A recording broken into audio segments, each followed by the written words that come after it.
काय बोलतो माहिती आहे त्याला काय का हागऱ्या अरे का सकाळी आतमध्ये तुम्हाला असं वाटतं की हप्तातच काय घालणे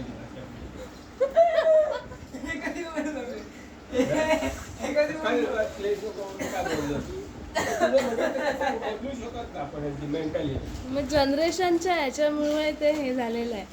जनरेशनच खराब आहे. फरक असतो मला सांग जनरेशन मध्ये ही जी अंडरस्टँडिंगची जी लेवल असते ती कधीच नसते, ती असायला पाहिजे नसते. मग तू पण म्हणतो अशी सायकल ती रिपीट होत राहणार. Repeat. आता मला सांग, जेव्हा पप्पा माझ्या वयाचे असणार आणि जेव्हा त्यांच्या वयाचे लोक त्यांना हीच बोलत असणार काय जनरेशन आहे, काय फालतू आहे, काय कशावर लोकांना नादात पडली. आणि तेच आता आम्हाला तेच बोलतायत. आम्ही उद्या मोठ्या झालो, आमच्या मुलाला तेच बोलणार, आमची मुलं त्यांच्या मुलाला तेच बोलणार. हीच सायकल चालू राहणार आहे. कधीही त्यांच्या नजरेत किंवा मोठ्या माणसाच्या नजरेत जनरेशन चांगली नसणारच.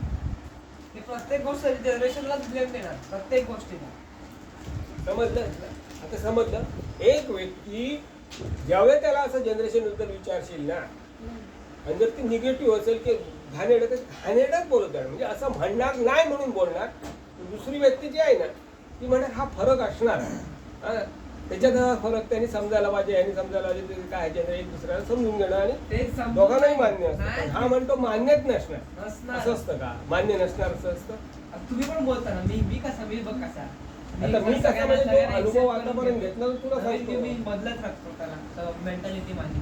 तुम्ही पण त्याच्यामध्ये अडकले, तुम्ही पण मराठी लेवलच बनवताय. अरे तू घाणेरडी सवय सांगितली ना ते हगल्या बिगल्या बोलत आहे सारखा लेवल सांगतो ना म्हणून चिडतो ना ते चिडत नाही. बोलत आहे थोडंसं मराठी लेवल लावतात, मराठी पूर्ण आणि इन्ग्रेडियंट वगैरे सगळं मराठी हे करून. तर मला तर अजिबात पटत नाही, कारण ते ब्रँड हा होतच नाही. असं वाटतं घरगुती कोणतरी बनवतंय काय हे करतंय काहीच कळत नाही. त्यांची लेबल बघ अशी काँग्रेसच्या काळात त्यांची लेबल बघ अशी असतात बघ अशी मराठी सगळं मराठी हे लिहिलेलं हे केलेलं. आणि तुझी लेबल कशी आहे? आणि माझी लेबल कुठे दाखवा होती. माझी लेबल ही अशी असतात. हे झालं कॉफीचं, हे लेबल पहा तुम्ही. हे तू बनवलेलं आहे? नाही, आमचा ग्राफिक डिझायनर आहे तो बनवला. पण त्याला मीच हे सांगितलं ना की इंग्लिश मध्ये पाहिजे, इंग्लिश मध्ये. हा बघा असा असतो brand. This is not what someone call a brand, this is a घरगुती बिझनेस. घरगुती कोणतरी बनवते, कोणतरी फेस पॅक बनवते, मेहंदी बनवते आणि विकते.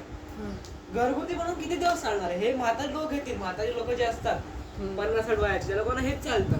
त्या लोकांना जर आता आम्ही नवीन लेबल असं बनवून दिलं एकदम स्टायलिश, तर त्या लोकांना ते पटत नाही. तर बोलतो आम्हाला तेच पाहिजे. म्हणून आम्ही लोक काय करतो, आम्ही लोक हीच लेबल कंटिन्यू करतो. उद्या 10-15 वर्षाने ती म्हातारी माणसं मेली तर तुमचं मार्केट कुठे आहे? मार्केटच नाही तुमच्याकडे. आता नवीन जनरेशन थोडी घेणार आहे असे मराठी लेबल. त्यांच्याकडे सगळे रिसोर्सेस अवेलेबल आहेत, ते का घेतील तुमच्याकडनं घरगुती बिझनेस करणं? हे बरोबर आहे. हा पॉइंट आहे ना. पॉइंट तर आहे. मग ह्याच्यावर पप्पांचं काय मत आहे? पप्पांचं मत आहे की आम्ही असंच विकणार, असंच हे करणार, मराठीतच करणार आणि आमची ऑडियन्स अशीच आहे. ऑडियन्स असू दे ते किती 50-60 वयापर्यंत असेल, पण तुम्ही या लेवलला नवीन ऑडियन्स नाही घेऊ शकत. कधीच नाही करू शकत. या पॅकिंग मध्ये कधीच नाही, शक्यच नाही. ते तुमचे ते म्हातारी माणसं आहेत ती घेत राहतील, आणखी 5-10 वर्ष तुम्हाला सर्व्हिस देतील. ती म्हातारी माणसं ती मेल्यावर तुमच्याकडे अजिबात काय धंदा तुम्हाला बसवायची वेळ.